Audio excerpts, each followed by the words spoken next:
السلام علیکم دوستو، انفارمیشن ٹی وی کی کا سیریز کی ایک اور نئی ویڈیو کے ساتھ حاضر خدمت ہے۔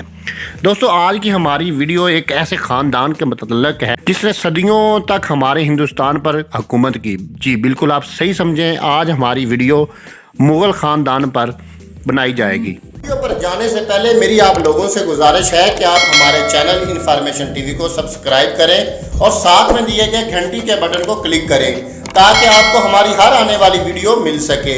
محمد بن قاسم اور سلطان محمود غزنوی کے بعد ہندوستان میں مسلمانوں کے قدم جم گئے۔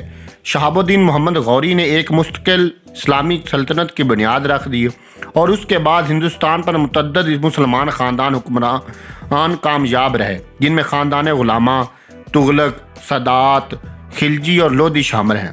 خاندان لودھی کی حکمرانی کا خاتمہ ظہیر الدین بابر نے کیا اور وہی ہند کے خاندان مغلیہ کے بانی بھی ہیں۔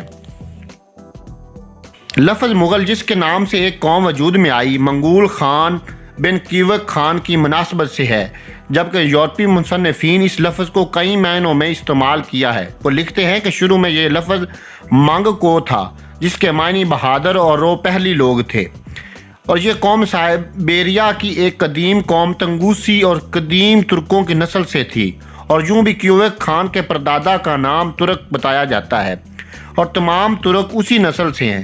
اسی طرح تاتاری اور مغل بھی ایک ہی قوم ٹھہرے۔ مغل خاندان کے لوگ پاکستان میں اپنے نام کے ساتھ مرزا یا بے کا لقب استعمال کرتے ہیں۔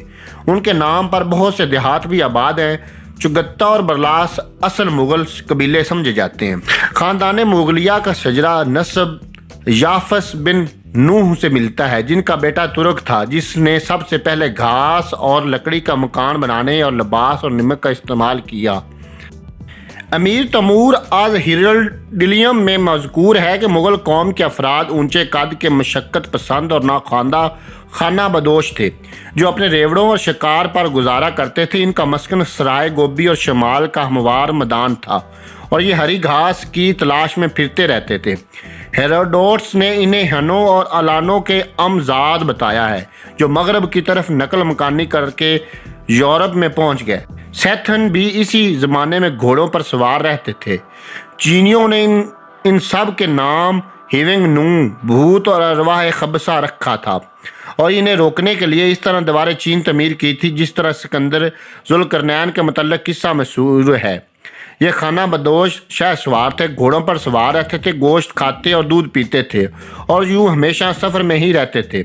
ہیروڈوٹس نے انہیں ہستین، رومیوں نے انہیں ہن اور چینیوں نے انہیں ہیونگ نو کا نام دیا گیا، گویا یہ ایک ہی قوم کے نام ہیں۔ ان خانہ بدوشوں کا پورا غول مراد ہے، جو مختلف قبائل پر مشتمل ہے، اور یہ قبائل ہر وقت آپس میں جنگ میں مصروف رہتے تھے۔ چنگیز خان کے عروج کے زمانے 1162 عیسوی میں اس غول کے 20 کے قریب قبیلے تھے، جیسے شرکن غربن پھیلے ہوئے تھے۔ چنگیز خان، جو مغل قبائل کا سردار تھا، نے باقی سب قبیلوں کو مغلوب کر لینے کے بعد ان سب کو ملا کر مغل سلطنت کا قیام کیا۔ اس سلطنت کا بانی بنا اور مغل اس کے جانشین بنے، جو تیرا اور جتھا بھی کہلاتے ہیں۔ چنگیز خان نے انہی مجموعہ قبائل کو ساتھ ملا کر ان کی مدد سے چین کو شکست دی اور اس پر قبضہ کیا، اور پھر انہی اور چینیوں کو ملا کر ترکوں کو اور باقی دنیا کے بڑے سے بڑے حصوں اور ممالک کو مغلوب کیا۔ قبل خان کی چوتھی پشت میں چنگیز خان پیدا ہوا، اور کاچولی بہادر کی 8ویں پشت میں امیر تیمور نے جنم لیا۔ یہ دونوں شہنشاہوں کے خطبے اور سکے کئی ملکوں اور ولایتوں میں جاری رہے۔ بادشاہ نے اپنے فرزند کاچولی بہادر کے خواب کی تعبیر کے بعد دونوں بھائیوں کو اتفاق و اتحاد سے رہنے کی قسم دلائی۔ قبل خان کو بادشاہ کاچولی بہادر کو سپہ سالار افواج بنانے کا عہد لکھا۔ دونوں بھائیوں نے اس پر دستخط کیے اور وہ عہد نامہ خزانچی کے سپرد کر دیا ہے۔ چنانچہ کاچولی بہادر کے بعد ارومچی برلاس سپہ سالار افواج اور قبل خان کے بعد برطان بہادر بادشاہ بنا، حتیٰ کہ کئی نسلوں تک یہ سلسلہ اسی طرح جاری رہا۔ مغلی زبان میں برلاس شجاع اور جواں بہادر کو کہتے ہیں، اور امیر ارومچی کیونکہ ایک غیر معمولی سپہ سالار اور بعد میں بادشاہ، کئی لڑکیوں کے علاوہ 26 فرزندوں کا باپ بھی تھا، اس لیے برلاس کہلایا، ورنہ کاچولی بہادر تک سب بوزنجری ہی کہلاتے تھے۔ ایک روایت کے مطابق تاتار خان اور منگول خان حضرت نوح علیہ السلام کی چھٹی اور یاسف کی 5ویں پشت سے کیوک خان کے فرزند تھے۔ تاتار خان کی اولاد تاتاری اور منگول خان کی اولاد مغل کہلائی، تاہم ایک ہی نسل ہونے کی وجہ سے بعد میں گڈ مڈ ہو گئے اور تاتاری اور مغل کی الگ الگ پہچان آہستہ آہستہ ختم ہوگی، حتیٰ کہ زیادہ تر مغل ہی کہلانے لگے۔ پھر مغلوں سے بھی درجنوں قبائل بنتے گئے۔ آج سے صدیوں پہلے یہ لوگ استین اور ہن کہلاتے رہے، پھر کئی ناموں کے قبائل یا گروہ بنتے گئے اور پھیلتے گئے۔ انہوں نے ساز کے مختلف ممالک پر سالہ سال پشتوں تک حکمرانی کی اور اپنی بہادری اور شجاعت اور عظمت و وقار کے نقش تاریخ عالم میں رقم کیے۔ تمام تاتاری اور منگول پہلے ہن خاندان سے تھے جو 5ویں صدی ہجری کے آغاز سے مغل مشہور ہونے لگے۔ ان کا اصل وطن مغلستان تھا، جہاں سے ایشیائے کوچک اور سائبیریا تک پھیلتے رہے۔ یہ لوگ خانہ بدوش تھے اور مختلف جنگلوں اور بیابانوں میں گروہوں اور قبائل کی شکل میں رہتے تھے۔ جو قبیلہ طاقتور ہو جاتا دوسرے پر حملہ آور ہو کر اس کا علاقہ چھین لیتا۔ یہ لوگ اس قدر طاقتور تھے کہ عام آدمی کو گردن اور ٹانگوں سے پکڑ کر اس کی کمر توڑ دیتے تھے، اس لیے ان لوگوں کو جنوں اور بھوتوں کے مشابہ سمجھتے تھے۔ ان قبائل کے آپس میں لڑنے جھگڑنے اور ایک دوسرے پر بالادستی کی کوشش صدیوں تک جاری رہی، حتیٰ کہ ایک وہ وقت بھی آیا کہ یہ لوگ وسط ایشیا اور شمالی مشرق کی روس یعنی تاجکستان اور مغلستان کے تمام علاقوں پر قابض ہو گئے اور ایک دوسرے سے تعاون بھی کرنے لگے۔ خاندان مغلیہ کے بانی مغل اعظم چنگیز خان کے بعد اس کی ٹوٹی ہوئی سلطنت کو جس شخص نے یکجا کرنے کی کوشش کی، بلکہ ایک اندازے کے مطابق آدھی دنیا کو فتح کر لیا، جس نے دشمنوں کی کھوپڑیوں سے مینار تعمیر کی اور جنگ و جدل میں اجڑے ہوئے شہروں کی پھر سے تعمیر کی، جو چنگیز خان کے بعد بڑا مغل فاتح تھا۔ وہ آج سے 600 سال قبل امیر تیمور کے نام سے مشہور تھا، جو اپریل 1336 کو شہر سبز میں پیدا ہوا تھا۔ اس کا باپ امیر تراغائی اور اس کی ماں اس کی پیدائش کے پہلے ہی برس مر گئے تھے، جو برلاس قبیلے سے تھا۔ بالعموم لوگ انہیں تاتاری کہتے تھے، جو شمالی ایشیا کے باشندے تھے، جو اس سے قبل استین اور ترک کہلا چکے تھے۔ خاندان برلاس کی سرداری شمشیر کی عمارت اور سرداری تھی، لیکن امیر تیمور نے اس رسم کو آ کر بدل دیا اور بادشاہت پر قبضہ کر لیا۔ امیر تیمور کے 4 بیٹے تھے۔ غیاث الدین جہانگیر مرزا، عمر شیخ مرزا فارس کا حاکم تھا، شاہ رخ مرزا، جلال الدین میران شاہ۔ جلال الدین کی اولاد میں سے ظہیر الدین بیدبر پیدا ہوا، جو کہ ہندوستان کا فاتح تھا، جس نے ہندوستان میں مغلوں کی حکومت کی بنیاد رکھی۔ الدین بابر عمر شیخ مرزا والی فرغانہ کے گھر 14 فروری 1443 عیسوی میں پیدا ہوا۔ صرف 12 سال کی عمر میں بادشاہ بن گیا۔ اس نے سمرقند کو 2 مرتبہ بزور شمشیر فتح کیا تھا۔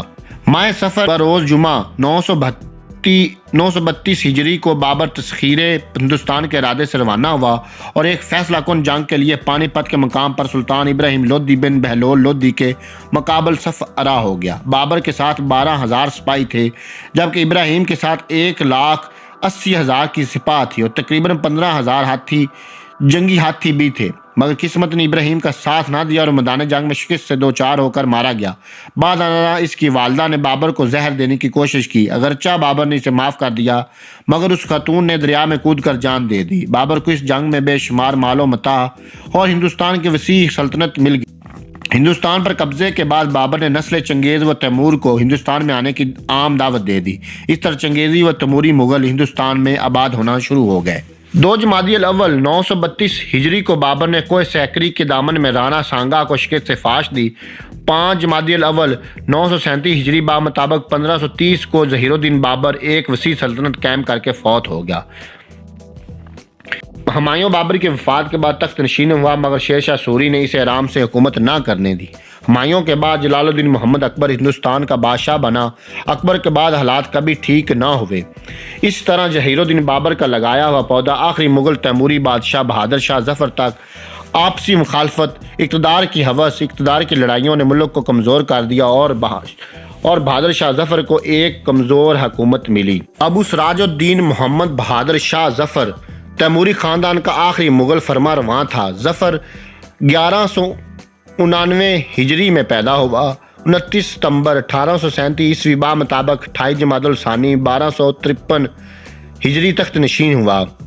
تخت نشینی کے وقت ظفر کی عمر 62 سال تھی۔ مرزا دارا بخت کو ولی عہد مقرر کیا گیا، جو 11 جنوری 1849 کو انتقال کر گیا۔ 1840 میں ظفر نے زینت محل سے شادی کی اور 1841 کو شہزادہ جوان بخت پیدا ہوا۔ جوان بخت کی شادی 11 برس کی عمر میں کر دی گئی۔ ظفر کی بیگمات کے نام یہ ہیں: شرافت محل، مرزا مغل کی والدہ جسے انگریزوں نے شہید کر دیا، زینت محل بیگم، تاج محل بیگم، شاہ آبادی بیگم، اختر محل بیگم، سردار محل بیگم۔ زینت محل بہادر شاہ ظفر کی سب سے چہیتی بیگم تھی۔ 1840 میں جب ظفر نے اس سے شادی کی تو ظفر کی عمر 65 سال جبکہ زینت محل کی عمر 19 سال تھی۔ شاہ آبادی سے 1846 اور اختر محل سے 1847 میں ظفر نے شادی کی۔ بہادر شاہ ظفر اردو کا بہترین شاعر تھا، اس کے 6 دیوان مشہور ہیں۔ 1857 کی جنگ آزادی میں بہادر شاہ ظفر کو گرفتار کر لیا گیا اور چند ماہ مقدمہ چلا کر ظفر کو رنگون جلا وطن کر دیا گیا۔ بہادر شاہ ظفر رنگون میں فالج کا شکار ہو گیا۔ 18 جمادی الاول 1279 ہجری میں بمطابق 11 نومبر 1862 عیسوی میں انتقال کر گیا۔ ایک روایت کے مطابق تاریخ وفات 7 نومبر ہے۔ ظفر کو اس کی طرح دفن کیا گیا کہ اس کی قبر کا نشان تک نہ رہے اور بعد ازاں عرصہ دراز لوگوں نے اس کوشش کر کے ظفر کا مزار بنوایا۔ کتنا بد نصیب ہے ظفر کہ 2 گز زمین بھی نہ مل سکی کوئے یار میں۔